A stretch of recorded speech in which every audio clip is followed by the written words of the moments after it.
एक अत्यंत धक्कादायक आणि थरकाप उडवणाऱ्या बातमीने संपूर्ण महाराष्ट्र हादरला आहे. ज्या पत्नीला 7 जन्माची सोबती मानलं, त्या पत्नीने सख्ख्या भावाच्या मदतीने पतीचा काटा काढल्याची क्रूर घटना समोर आली आहे.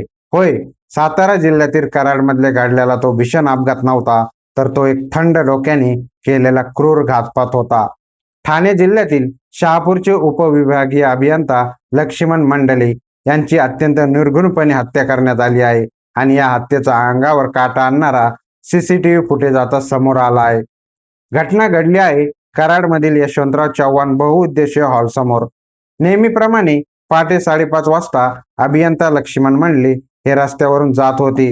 तितक्यात पाठीमागून एक भरधाव कार येते आणि ती थेट लक्ष्मण मंडले यांना उडवते. क्रूरतेची सीमा इथेच संपत नाही. त्या नराधम कार चालकाने एकदा नाही तर 2 वेळा मंडले यांच्या अंगावरून गाडी घातली. ते एवढ्यावरच थांबला नाही, तर गाडीतून उतरून मंडले यांच्या जवळील बॅग घेतली आणि चालक गाडीसह प्रसार झाला.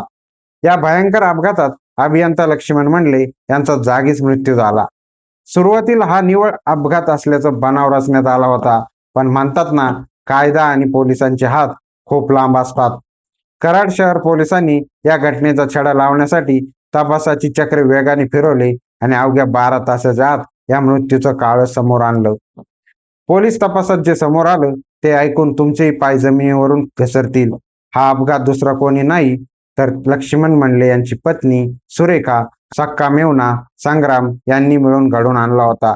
कौटुंबिक वाद किंवा इतर कोणत्या कारणात हा कट रचला गेला याचा तपास आता पोलीस करत आहेत. पण पत्नी आणि मेव्हण्याने मिळून एक शासकीय अभियंत्याचा असा क्रूर अंत करावा याने संपूर्ण कराड आणि ठाणे जिल्हा सुन्न झाला आहे. सध्या पोलिसांनी आरोपी पत्नी सुरेखा आणि मेव्हणा संग्राम यांना दोघांनाही बेड्या ठोकल्या असून त्यांची कसून चौकशी सुरू आहे.